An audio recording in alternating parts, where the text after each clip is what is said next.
It is time for Sporting a Cause here on Robin Hood Radio. And of course, we hope that you all fell back last night because we have a new time. If not, you're all out of whack, and it doesn't matter me saying this anyways. But Sporting a Cause with Willie Hallihan, a great website, sportingacause.com. Willie blogs there, but also lists in a chronological event listing form all the different fundraisers that are somehow, some way, also interactive with sports. Willie, good morning, and nice to be with you this morning. Good morning, Marshall. Cold as it is, it's great to be with you, too. Absolutely. We have changed seasons. Yeah, we definitely have. One slammed shut on us, and the other opened up. It'll be pitch black by 4:30 tonight, ladies and gentlemen. Yes, I know. Boy, depressing thought. Hey, what's going on in the area? Well, there's still quite a bit, believe it or not. Things tend to slow down this time of year, but there's still enough to talk about, largely because so many of the events that have gone virtual, they aren't on a day, but they have an extended run. An event, a 5K race, for example, that was supposed to be on Sunday, whatever date, has a 2 or 3 or even 4-week span where people can run their race virtually and turn in their times and so forth. So I tend to have more to talk about this year, this time of year, because of that virtual nature of things. But anyway, there are things to talk about. The long ball tournament under Mountain is today. Also, there's yet another Northwest Connecticut Rod and Gun Club turkey shoot. This will be the 5th of 8. They go 8 Sundays leading up to Thanksgiving, and they raise money for their programs. They do great things and conservation and so forth. Today is Alex's Lemonade Stand Virtual Childhood Cancer Run. That's a wonderful organization, Alex's Lemonade Stand Foundation. They raise money to fight childhood cancer. Also today, the Sunday in the Country Food Drive has a special drawing, and it ends today with a drawing for all kinds of great prizes for $10 a ticket. Or 6 tickets for $50. You have the opportunity to win all kinds of nice prizes, $100 and $200 gift certificates to great area restaurants and so forth. And they'll be having, as you brought up to me last Sunday, Marshall, they'll be having ongoing drawings. As I get the information from Bill Anstead, I'll put them up on my website. And this is a way that many organizations are finding other ways to raise money when their events have been canceled. So I saw Bill yesterday, and he says that they've done well. So good for them. They deserve it because they give like 600 meals, I think, to area residents in the tri-state area for the holidays. So they do great work. Another organization that's using the drawing format to raise money is the Salisbury Rotary Club. I spoke about them last week. They're having a winner-take-all $10,000 raffle. Tickets also are $10. They're only selling 2,500 to increase the odds, and their drawing is going to be November 17th. Also continuing are 3 races that benefit the Northwest Connecticut YMCA, the Norbrook 5K Trail Race, the Canaan 5-mile road race, and the Highland Lake 5K. I've spoken of them the last couple of weeks.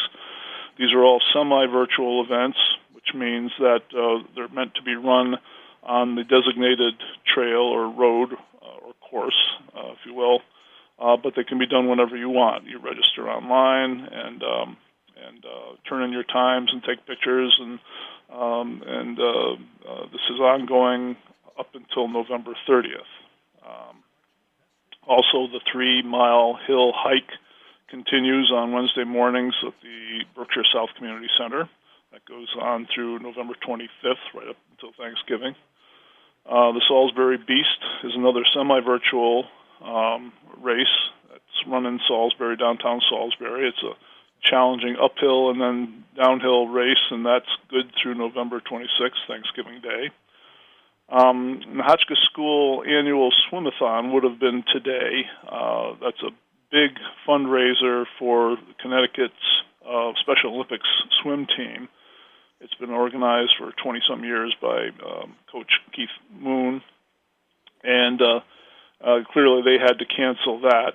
They had a record like 247 swimmers last year, and they raised $16,000, but they couldn't get all those people in a pool during the pandemic. So they canceled that, but as an alternative, Keith and a parent of a Special Olympian, Ian Graham, swam. This is several weeks ago they did this. Keith swam Lakeville Lake back and forth, and Ian did a simultaneous swim out in Nantucket and to help raise money. And their fundraising efforts continue. So the proceeds from that will benefit the Connecticut Special Olympics swim team. In Special Olympics, each state takes care of their own programs. They run their events, and they also fundraise themselves. So that's where that's going. Next week, on November 7th, the Ed McGuire Memorial Cannonball Run, unfortunately, has been canceled. That would have raised money for the Falls Village Fire Company. And next Sunday, the 8th, the Couch Pipa VFW Post 6851 is hosting a drive-through chicken barbecue. They lost their annual golf tournament, where they raised money for high school scholarships. So to try to recoup some of those losses, they're holding a barbecue. It's 1 to 3 next Sunday afternoon. You have to call in advance to make reservations. You can find the details on my website. It's $13 per person. They have these cool hats, baseball-style hats, for an extra $20, and you can help support them in an additional way that way. And as I said last week, some of these events that don't sound like sports, like the raffles and the chicken barbecue, I'm posting them and promoting them on my website because at one time or other they had sports-related fundraisers and had to cancel them because of the pandemic. So I'm helping them promote their alternative events. Next Sunday is another Northwest Connecticut Rod and Gun Club turkey shoot. This would be the 6th out of 8. They run right up to the week before Thanksgiving. And, the following Sunday, next Sunday, Marshall will probably be starting to talk about the turkey trots, believe it or not, that are held Thanksgiving Day. There's several. But there's one thing I wanted to touch on because it seems to be a growing phenomenon on Facebook.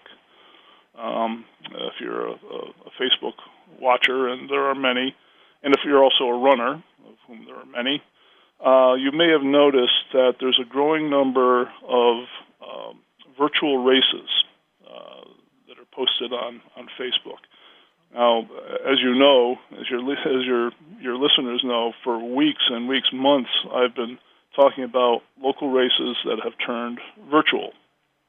As the pandemic made it impossible for gatherings, we took on the model of running wherever you want, socially distancing, and so forth. But lately, there are a number of virtual events popping up that are manufactured.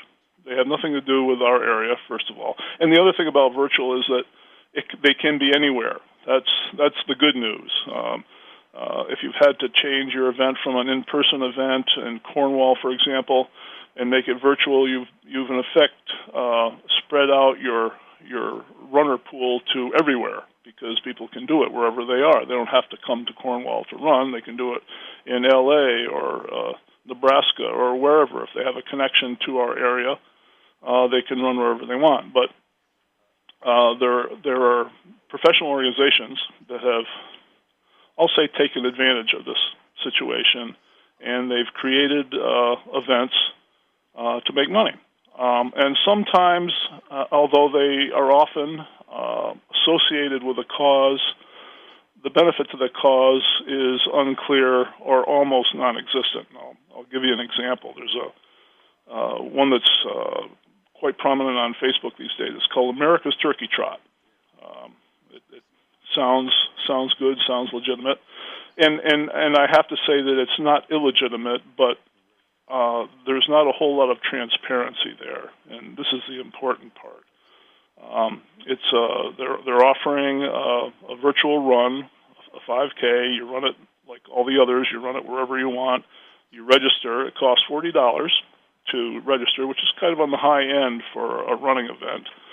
And for that $40, you get a zip-up running jacket, which is nice, a pullover hat, like a watch hat, and a participation medal. Now, typically, in a race, whether it's virtual or not, a portion of the proceeds from your entry fee would go to a cause. Now, they've partnered, they call it a partnership, with Feeding America, which is a nationally known nonprofit. But the thing is, and I called both the America's Turkey Trot people and the Feeding America people, and because it was unclear how much money was going to this organization. And America's Turkey Trot people said that $10 from the entry fee was going to a donation. I called the Feeding America people, and I said, that's not the case. If you register and you pay the $40, $0 of that goes to Feeding America. When you register, they encourage you to make a donation of your own to Feeding America, and that's where the donation comes in. Now, is this illegal or illegitimate? Not really. I'm sure that people will respond. Some people will make donations to Feeding America, and that's ultimately the goal. But my point is that there's a lack of clarity there. People, if you want to run and make a donation, fine. But have it spelled out right up front so everyone knows. If you're the way it's set up, I know that people will sign up to run, thinking that, as usual, some portion of their entry fee will go to the cause, but that's not the case. And there are others like that too. There's another virtual race, Run for the Dogs, it's called. Run for the Dogs 5K. $29 to get in. You get a T-shirt, you get a race number, and again, always a participation medal. That's a big part of it. But there's no home base organization. And again, the support comes not from the entry fee, but they encourage you. They give you a list of several pet shelters that they've partnered with, and you can make donations to them. That's where the donation comes. You're better off to, if you're a pet lover, you're better off to make a donation to the Little Guild or some area, some organization in our tri-state area. So anyway, and when it comes to the wording is important when it comes to these donations. The best kind of transparency is when an organization says $10 from your entry fee is going to Feeding America, or 100% of your entry fee will go to Feeding America or the Little Guild or wherever. The most non-transparent and the most lame statement is when someone holds an event and says a portion of the proceeds will go to a worthy charity. That basically tells you nothing, and you have to be suspicious of that. So, buyer beware in donating as well as buying products. And I guess that's the end of my rant for today, Marshall. There's one more thing I'd like to say.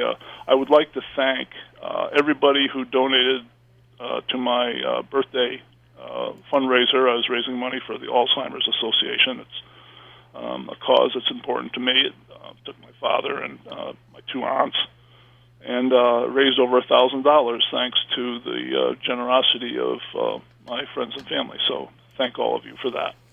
And happy birthday. And thank you, Marshall. And happy birthday to you, too. You just had yours last week, right? I figured I'm just going to celebrate 2 next year. Yeah, let's. We'll put this year behind us and and make up for it next year. All right, Willie, have a great week, and we'll speak to you next weekend. Thank you, Marshall, so much. Take care. Take care. Willie Hallihan, Sporting a Cause. You'll find the website at sportingacause.com.